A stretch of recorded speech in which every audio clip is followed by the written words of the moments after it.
Boa tarde, meus irmãos. Que a paz e o amor de Jesus continue a nos envolver, a todos os que aqui se encontram, encarnados ou não. Então, dando continuidade ao tema que estamos estudando sobre o livro Nosso Lar, hoje nós vamos trazer mais alguma coisa, alguma noção sobre esse livro, sobre o que o André Luiz nos trouxe. E o Allan Kardec começa o terceiro capítulo do Evangelho segundo o Espiritismo com uma frase que ele tirou do Evangelho de João, capítulo 14, versículos de 1 a 3. Não se turbe o vosso coração. Crede em Deus, crede também em mim. Há muitas moradas na casa de meu Pai. Se assim não fosse, eu vô-lo teria dito. Então, sobre estas sábias e amorosas palavras do Cristo, Kardec tece explicações muito claras sobre as diferentes categorias de mundos existentes, organizando-os. Kardec faz uma organização, né, desses mundos para a gente, bem didática, e os organiza de acordo com as suas funções e a categoria de habitantes de cada um deles, o grau de evolução de cada um deles. No Livro dos Espíritos, o Kardec também já havia perguntado aos espíritos sobre as moradas dos espíritos onde eles ficavam. E a resposta da pergunta 234 é exatamente essa. Os espíritos podem habitar temporariamente espécies de acampamentos, de lugares onde podem repousar de erraticidades muito longas, que são sempre um pouco penosas.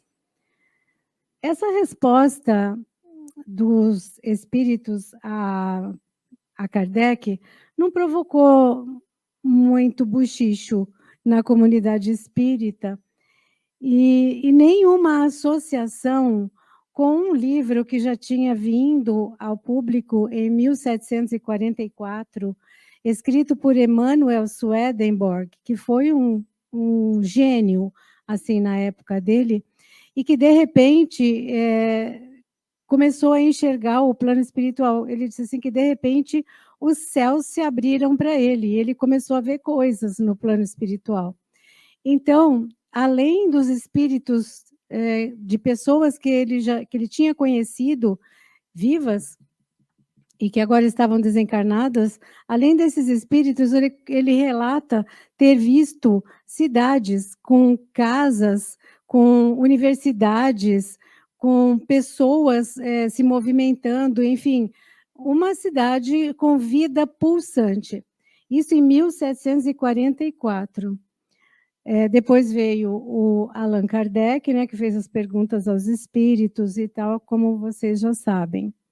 Então, apesar disso tudo, a comunidade espírita não se preocupou muito com essa história de acampamentos que os espíritos responderam e nem fez uma associação com aquilo que Swedenborg já havia trazido. Em 1944, então, exatamente 200 anos depois que Swedenborg fez o relato dele sobre o mundo espiritual, vem a público uma obra chamada Nosso Lar, que vocês já ouviram, né, como que ela veio e tal. E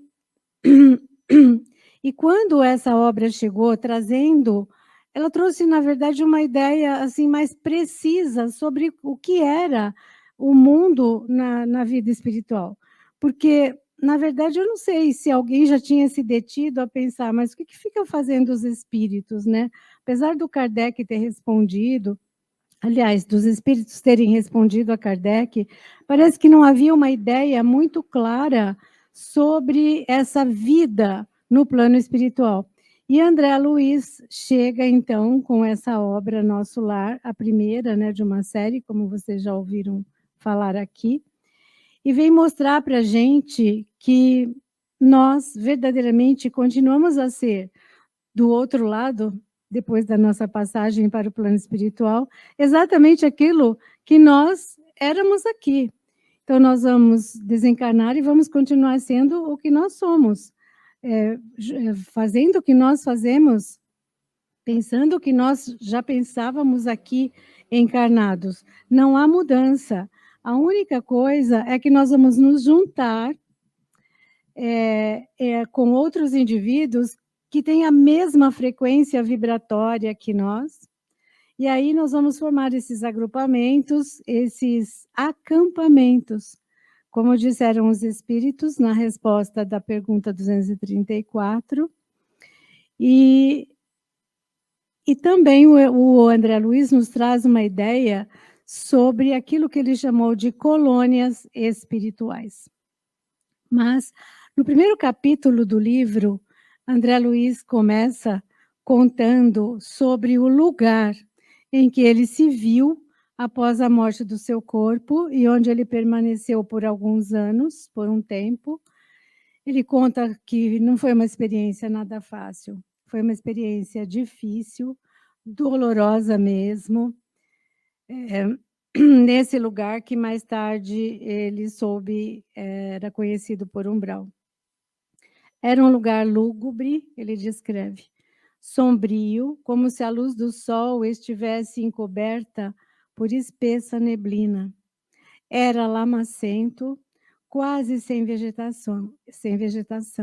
Eventualmente, uma erva mirrada brotava junto a um fio de água e ele se sentia absolutamente atordoado.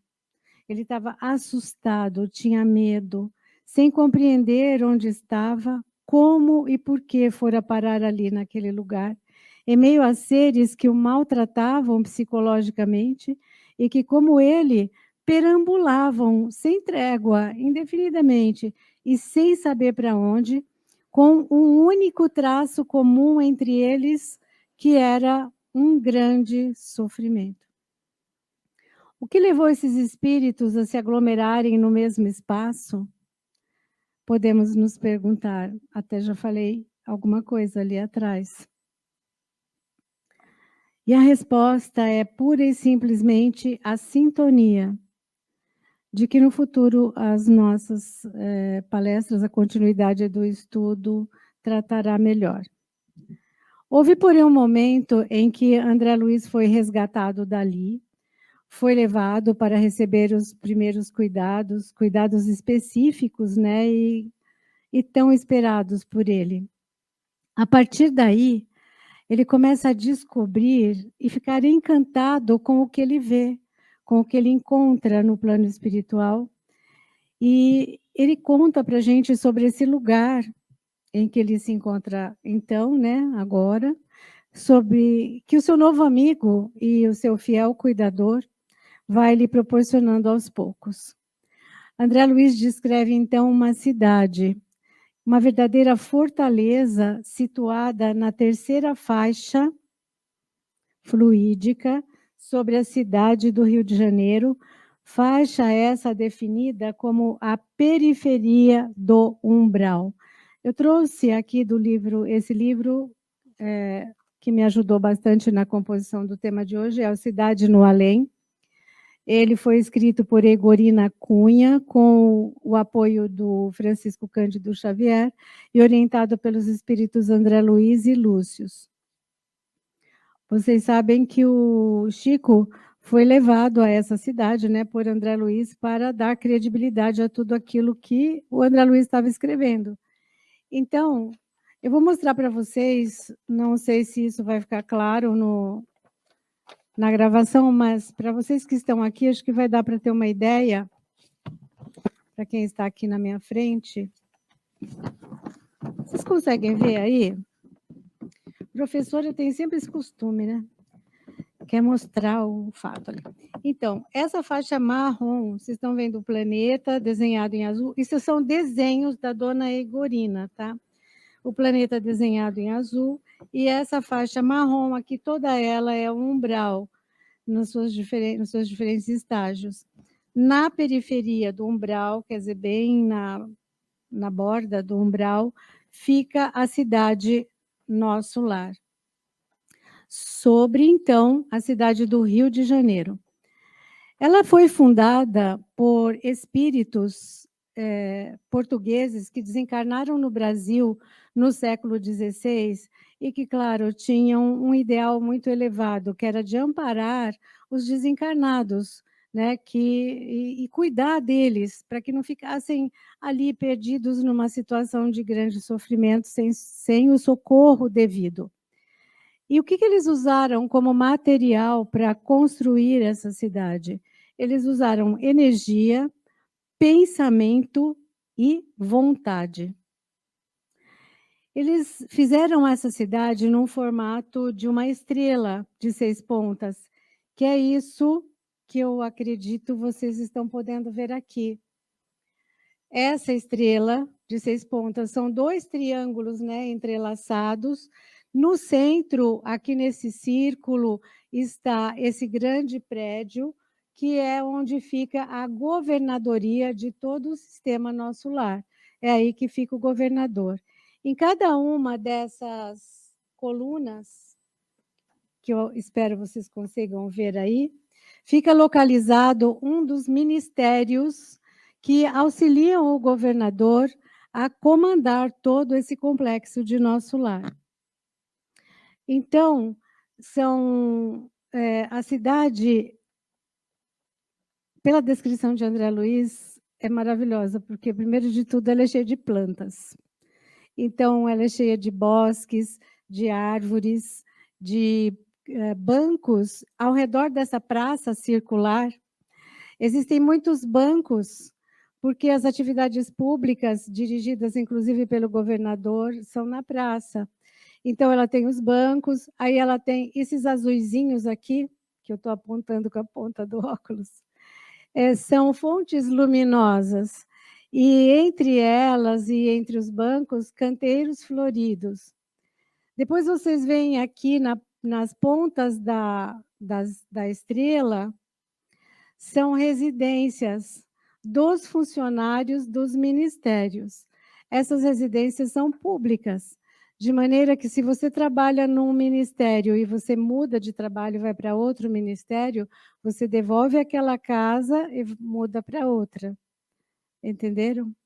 Então, aí, aqui, entre os triângulos, sempre tem espaço para atividades. Então, nós temos aqui, que aqui é o Ministério da Regeneração, é o primeiro que recebe, que acolhe as pessoas que são retiradas do umbral. Então, nós temos aqui o Parque Hospitalar para atender os nossos irmãos. Aqui nós temos o Campo da Música, que as artes são extremamente cultivadas também na Casa Nosso Lar. E aqui nós temos o Bosque das Águas, que também futuramente vocês vão ouvir falar deles. Existe um rio que passa sobre a cidade, que é o Rio Azul, e depois, contornando toda a cidade nessa faixa circular mais ampla aqui, nós temos as casas dos habitantes de Nosso Lar. Então, suponhamos que você foi resgatado e está lá, e você trabalha, e lá tem uma unidade monetária que é o bônus hora. Então, você acumula bônus hora e você pode comprar com os seus bônus horas, as suas horas de trabalho e dedicação ao próximo, você pode comprar uma dessas casinhas. Eu até já me perguntei se lá tem o sistema Minha Casa Minha Vida, porque eu já queria me inscrever, né? Então, então aqui é a faixa onde ficam as residências, né, que os trabalhadores de Nosso Lar podem adquirir. E esta linha escura ao redor é a muralha que protege toda a cidade, e sobre ela existem verdadeiros canhões de energia magnética que são indispensáveis para manter a defesa da cidade. Não mata, tá? São energias que são disparadas nos espíritos, mesmo porque já estão mortos, né? São energias que são disparadas nos espíritos que são trevosos, que são muito ignorantes e tentam invadir nosso lar, eventualmente. Então, é preciso essas baterias magnéticas para fazer essa defesa. E elas estão sempre apontadas para as regiões do umbral. Ainda circundando do lado de fora da muralha, tem a plantação de legumes, de vegetais, que são utilizados para fazer os caldos vivificantes que as pessoas em nosso lar ainda se utilizam. Então, essa é a descrição que a dona Igorina fez em desdobramento. Ela foi levada até lá e viu a cidade, e desenhou, mostrou para o Chico, e o Chico concordou, porque também já tinha visto. Então, é dessa maneira que se descreve a parte estrutural, digamos assim, da cidade. Porém, existem fatores que são extremamente importantes a gente perceber em relação à cidade Nosso Lar. É que o governador, ele necessita de auxiliares, né, que o ajudem a manter tudo aquilo que Nosso Lar promove, e vocês sabem que tudo é voltado para o bem, para amparar, para ajudar os espíritos a saírem do estado em que chegam lá, a crescerem, a evoluírem, né? Então, é um trabalho gigantesco que é assessorado por 6 ministérios. E esses ministérios, eles interagem entre si de maneira que auxiliam o governador a poder cuidar devidamente da estrutura toda de nosso lar. Então, lá existe o Ministério da Regeneração e o Ministério do Auxílio, que são os mais voltados aos espíritos, logo que eles são resgatados do umbral. Então, são os que mais cuidam deles. Quando chega o espírito resgatado e ele chega em nosso lar, existe uma região, um espaço, que são chamadas as câmaras de retificação, que é onde os espíritos vão fazendo a drenagem de toda a energia que eles acumularam em si mesmos por causa da sua maneira de ser. Tem que limpar as energias pesadas das mágoas, dos ódios, daquelas ideias dominantes, né, e repetitivas, em vinganças, etc. e tal, com que eles permaneceram ali no umbral. Então, ao serem levados para as câmaras de retificação, isso tudo é drenado enquanto eles vão recebendo os primeiros cuidados. Também o Ministério do Auxílio, muito próximo do Ministério da Regeneração. Depois existe o Ministério do Esclarecimento, onde ficam as instituições de ensino, tem os cursos de variados estudos para que os espíritos possam evoluir. Porque o Kardec também perguntou para os espíritos se os espíritos evoluem na erraticidade. Kardec perguntou à equipe espiritual que o estava assessorando. E eles responderam que sim, e muito. Então, existe esse espaço para os estudos que está no Ministério do Esclarecimento. Daí tem o Ministério da Comunicação, que é responsável por essa relação deles lá do plano espiritual conosco aqui na crosta, e também com outras esferas, né, com outros postos de socorro, etc. Então, isso compete ao Ministério da Comunicação. Aí existe o Ministério da Elevação, onde é muito difícil de a gente entrar para trabalhar lá, e o Ministério da União Divina, que é muito mais difícil ainda. Eles relatam que são 10 anos de curso e nem todos são considerados aptos a trabalhar no Ministério da União Divina. São raros os que chegam lá. Então, todos esses ministérios, como eu já disse, eles se articulam para que possa manter a estrutura de trabalho e, além, não só manter, mas impulsionar essa estrutura de trabalho da colônia, né?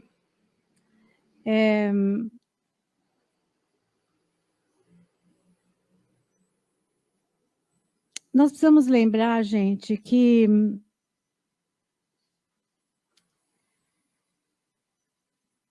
que nosso lar é um exemplo de organização onde o trabalho é a nota dominante. Nela há oficinas de trabalho, de música. Aliás, essas oficinas de trabalho, elas têm música ambiente, porque eles já perceberam que a música auxilia muito no rendimento do trabalho. Então, tem os centros para estudos, para a prática das artes e melhoria, né, das artes, templos para orações, tem o lazer edificante, tem, como eu já disse, o parque hospitalar, onde os espíritos recém-chegados das zonas umbralinas são cuidados com todo amor e competência.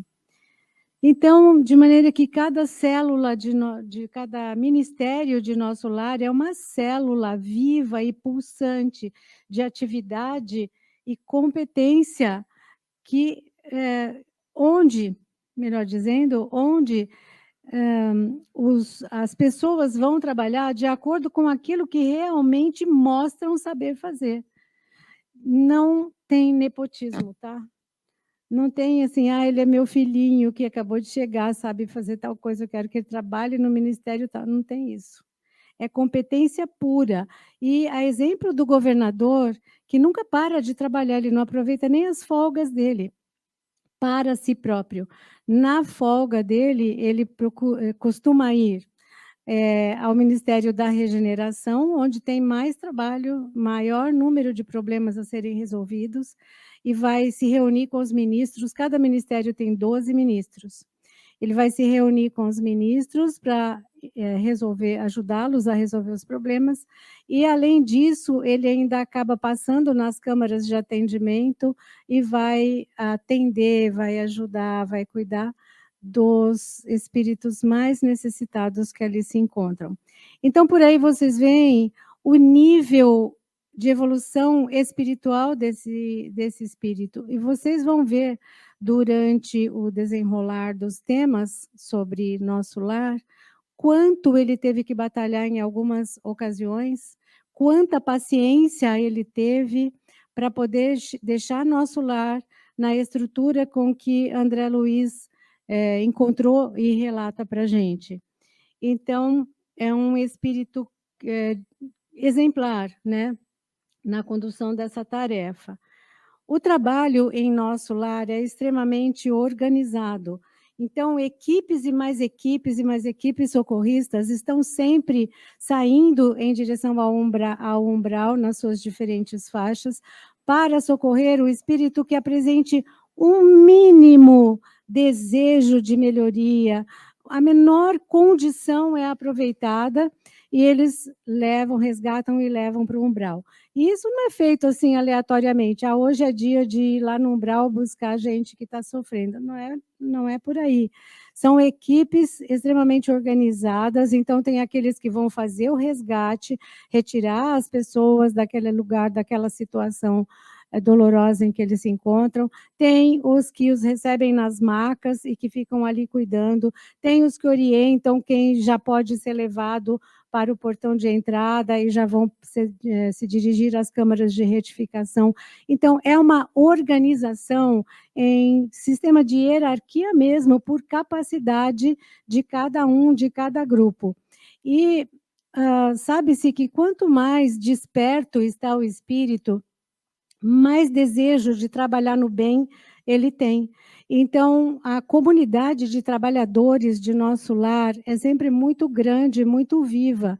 É muito importante também saber que os espíritos que vivem em nosso lar não estão ali para sempre. Nosso lar é uma colônia de transição, ela acolhe, cuida, tal, mas é também onde os espíritos se preparam para reencarnar aqui.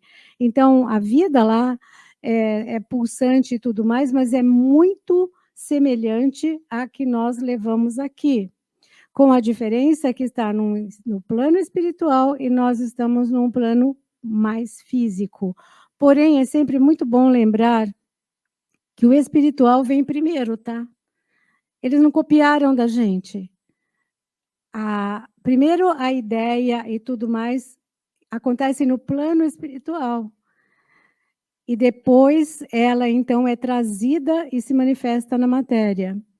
Então, é importante a gente lembrar que dependendo das nossas atitudes, da maneira como nós vivemos, da maneira como nós, entre aspas, reagimos aos desafios que a vida nos apresenta, nós estaremos nos candidatando a um determinado acampamento ou agrupamento espiritual no espaço após a partida para o mundo maior. E então isso nos leva a convidar a todos os que estão acompanhando esse trabalho sobre a vida no mundo espiritual, a buscarem mais informações sobre isso que nós trazemos aqui. E a sugestão é, vocês podem encontrar no capítulo 14 da Gênese, o livro A Gênese, de Allan Kardec, dos itens de 13 a 15, muita explicação sobre essas construções fluídicas. Tá? O capítulo 8 do livro dos médiuns, chamado Laboratório do Mundo Invisível, também trata desse assunto das construções com energia, usando energia. E o capítulo 6 do livro dos Espíritos vai falar sobre a vida espírita, especialmente as perguntas entre 223 a 231. Então, se alguém quiser anotar, depois da reunião, está às ordens, eu posso indicar a vocês, mostrar a vocês, tá bom? Gente, então hoje nós tivemos um aspecto geral, de um lado, que é o umbral, né, como ele se apresenta, e sobre a cidade, nosso lar. E aguardem os próximos capítulos, tá bom? Uma boa tarde, um grande abraço, muito obrigada pela sua atenção, por estarem conosco, e tenham uma excelente reunião.